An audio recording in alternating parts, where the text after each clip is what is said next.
Do we have anybody that has called in that needs to be approved? Okay. Looking at the first item that we have is the approval of our minutes of our last meeting, and Betty made a motion and seconded by Kate. And if we look through those minutes, do we have any questions, or do we have any additions, corrections? If not, all those in favor signify by saying aye. Aye.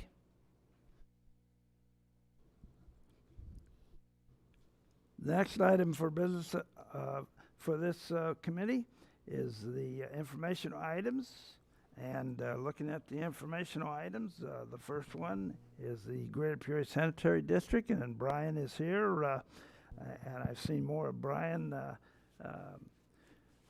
from the Sanitary District, I think, than any chairman I've ever seen. So, or I should say the director, the person that really runs the place. And Brian, do you have any thing that you would want to say in regards to your minutes or anything such as that? Thank you, Mr. Chairman. Yeah, in our minutes this month in your packet, we had a lot of projects that we had saved up as we were trying to figure out supply chain issues during COVID. So we, in December, approved a number of projects. We delayed one of them to next fiscal year, the last one in the minutes there. But this was kind of our pivot during the year as COVID hit us, as well as it's hitting everybody, to try to get a handle on what the bidding environment looked like. So yeah, we had a lot of projects get awarded, and off to the races with them. So I'm happy to answer any questions anyone might have. In combining all of those that you approved that you said were over, give us an approximate ballpark figure of maybe what all of them total up to. Could Yeah, you the overage on all these projects worked out to about 2.5 to 3 million, probably 2.75 million, I'd say. Okay. And these are bigger projects, including some consent decree work, rehabbing an entire pump station on Grandview Drive. So these were big ticket items, so it wasn't a surprise, but just the cumulative nature of them caught us off guard a little bit. But we worked through it. I noticed looking, you got some good contractors. You got good people that are doing the work for you and so forth. Yeah, we have an excellent contractor base in the community to have that. Does anybody else have any questions for Brian? Brian, thank you for the report. Thank you.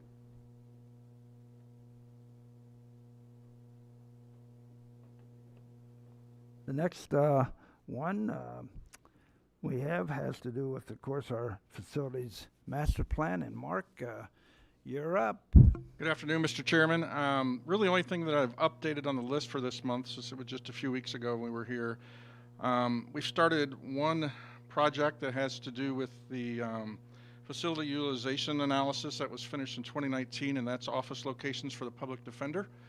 Scott asked me to begin that process, and that actually, I don't know if you remember the facility utilization analysis that was complete. That actually involves the public defender moving into where the IT services offices is today, and IT moving down to where the old public, where the recorder of deeds office is.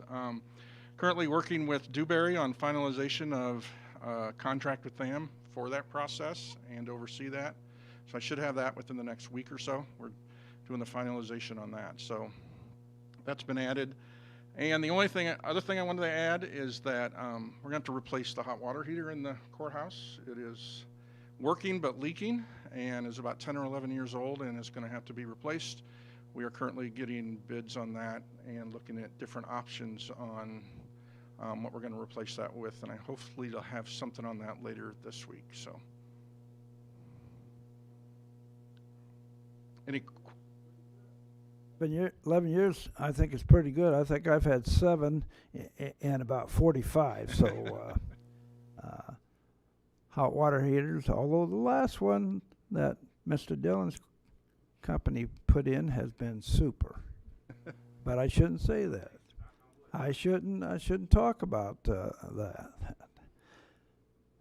Yes, Kate. I was wondering if there was an update on the water pipe that burst. It wasn't a wider pipe. It was the Sprinkler line? Sprinkler. Oh, okay. Yeah. So I believe later this week we actually have our first formal interaction with the claims reviewer for on the insurance side. In terms of restoration work, we retain Mid-Illinois companies to do that work. Second floor and first floor are largely complete. They now will need to be working in the lobby atrium area and on the ground floor. Damage was not as bad or as extensive as we originally thought or anticipated, and we should. They'll be working for the next probably several weeks. They're working after hours so that we don't disturb the activity of the courts. So they don't actually start until 5 o'clock, and they're working till 10 or 11 each night, or maybe even a little bit later, with someone here supervising them during that time. So that's current status of where we're at right now. Yes, Mr. Fennell. Thank you. I just had a question for Mark, if I could. Have you guys explored the possibility, I know most of our restrooms, I don't know what all you use hot water for besides restrooms, of doing any of the on-demand units, so that because the courthouse is so spread out. They're looking at some multiple options, smaller units compared to what we have today, and maybe an on-demand unit. We've got a 500,000 BTU device today that's classified as a boiler, and there's some advantages if we go to a smaller system, but with the same capacity. So there's several options being looked at on what makes most sense today. I'll ask Scott. Scott, this is not a time and material. A lot of times emergencies are time and material, and is this a time and material or not? So the water heater will be competitively procured. So I'd expect to see something come back through us. Now we'll likely use there's a good chance we'll use the T&M plumber that we have under contract, but we'll get pricing for that. As it relates to the sprinkler renovations, though, that's done under an emergency procurement, and so there was no competitive procurement for that. And that is being done on a T&M basis. Thanks for the answer to both of those problems.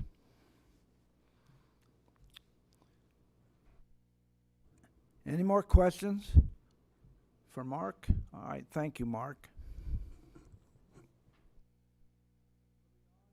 Moving on, we got our first resolution, and it, as you know, has to do with the area from Sheridan over to Knoxville on Glen. And I was looking around to see, I didn't know where that was represented by Rob, or whether, does Rob represent that area? I thought it was Rob, but I wasn't sure whether, when I got up here, whether it was Rob or not, but I did think it was Rob. But anyway, we need a motion on this. Motion by Kate, seconded by Betty. Are you awake, Mr. Dillon? Okay. I know I used to put him to sleep in class and so forth. And okay, Jeff's here, and Jeff, it's all in your ballpark. As Mr. Sulzer said, this is the section of Glen Avenue between Sheridan and Knoxville. We're getting close to the bid letting. Bid letting is currently scheduled for April. This is the federal agreement that we need to utilize federal funds to fund the construction project. The construction itself is estimated to be at $4 million. The total project cost, including all the engineering and right-of-way, is $484,850,000. The county is the lead agency because IDOT does not like to work with two different agencies doing different funding and billing different people. So we are the lead agency for the construction, and therefore we have to upfront the local agency cost of the project, which is estimated at $2.5 million, as you'll see in the agreement. We're asking for an appropriation of $2.7 million to take care of any overruns that we have during construction, which always pop up. When all said and done, this project is over. The county and city will see who spent what, and we'll even up in the end. Currently, we are estimated to pay $1,788,000 per agency. You'll notice in here we have $1,274,000 of federal funds. That'll come right off the top. And then the county received $193,891.06 from IDOT through federal COVID funds that can only be used on roads. So the county we are planning on using that $193,000 towards our share of our 50/50. I can answer any questions you have. How long will the project be? I would love to say it's going to get done in 22, but with an April letting, we're going to push it real hard. There will be work done in 23. To what extent, I'm not real sure. Just going to depend on the weather.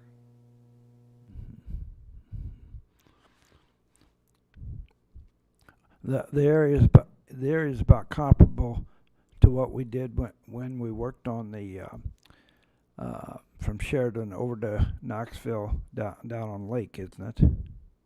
We have not done that work yet. I'm sorry. We had done some work there on Lake, but I couldn't remember how much it was. Didn't we do some? Northmore. We did Northmore recently. Northmore. Okay, Northmore. Okay. Any other? From the map, it looks like it includes both intersections on Sheridan and Glen and Knoxville and Glen. So the work, IDOT makes us study the intersections as part of the project, and then we do what we call logical termini. So at the Sheridan intersection, we're getting a little close to the intersection, but there's a pretty good point there where it's 5 lanes. We'll start there and build the taper. And then we actually will do some work at the Knoxville intersection. We have to do some work on the right-hand turn lane and do some different curb radiuses. But we're not reconstructing either intersection. So the most intersection work we'll do is we have to overlay, if you are southbound on Knoxville, the right-hand turn lane to go into Glen, that is technically ours by some ancient agreement with the state. So we will overlay that and replace that curb and gutter through there. So, other than that, that is the only intersection work we are doing. And the money coming out of motor fuel tax for that $2,007,000, that's contingency, as Scott explained it to me, and so we may not need all that. Hopefully not. Hopefully not. Hopefully we'll get good bids, and hopefully we don't have any surprises when we get to construction.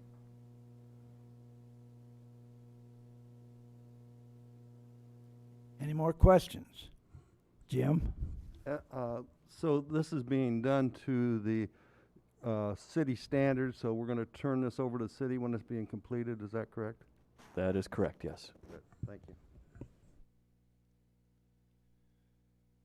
Betty?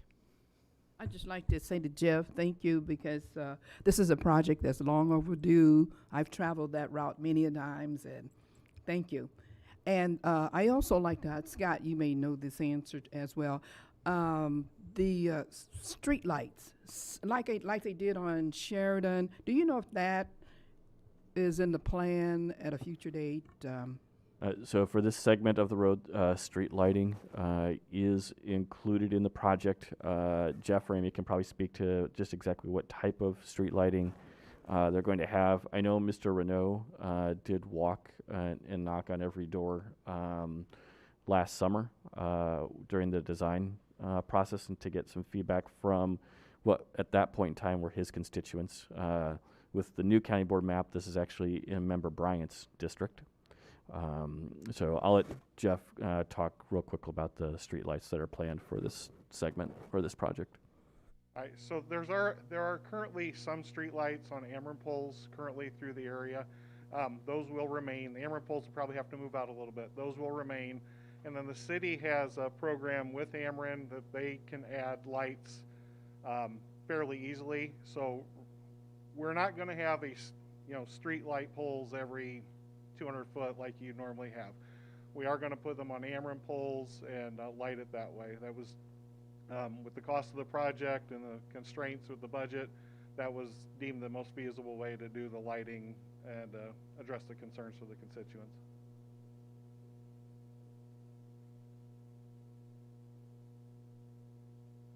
No more questions? All those in favor of voting to support the resolution signify by saying aye. Aye. All those opposed? Ayes have it. That was our first and only item of resolutions for this committee. Moving on to our next item is miscellaneous. Does anybody have anything for miscellaneous? If you read the minutes, you'll remember I spoke about making a visit out to the sheriff's office, and I didn't know whether we wanted to discuss any of that, what might be convenient or inconvenient with you. And Scott, I don't know whether your staff has looked at this or not, but it could be in the next couple months. We know that we are going to be the last committee to meet that particular day. So take a look at your schedule, knowing that, you may want to be down here and get to something else more quickly than being way out by the sheriff's. However, let's face it, with the Interstate Highway Program, you could be out there and get to some places much quicker here in the city than if you're right down here at the courthouse.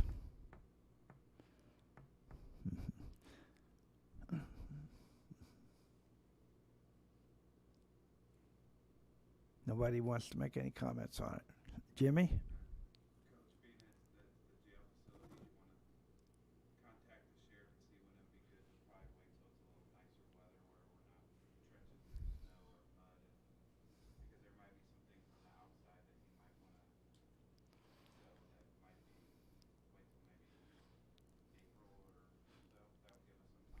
Good thought. Okay, so Scott will check into that for us. Anybody else with any miscellaneous? We gotta get going, so Mr. Riker here. Can have you got plenty of time? Is there anything you want to discuss with us? All right. If there's no further business, this meeting is adjourned.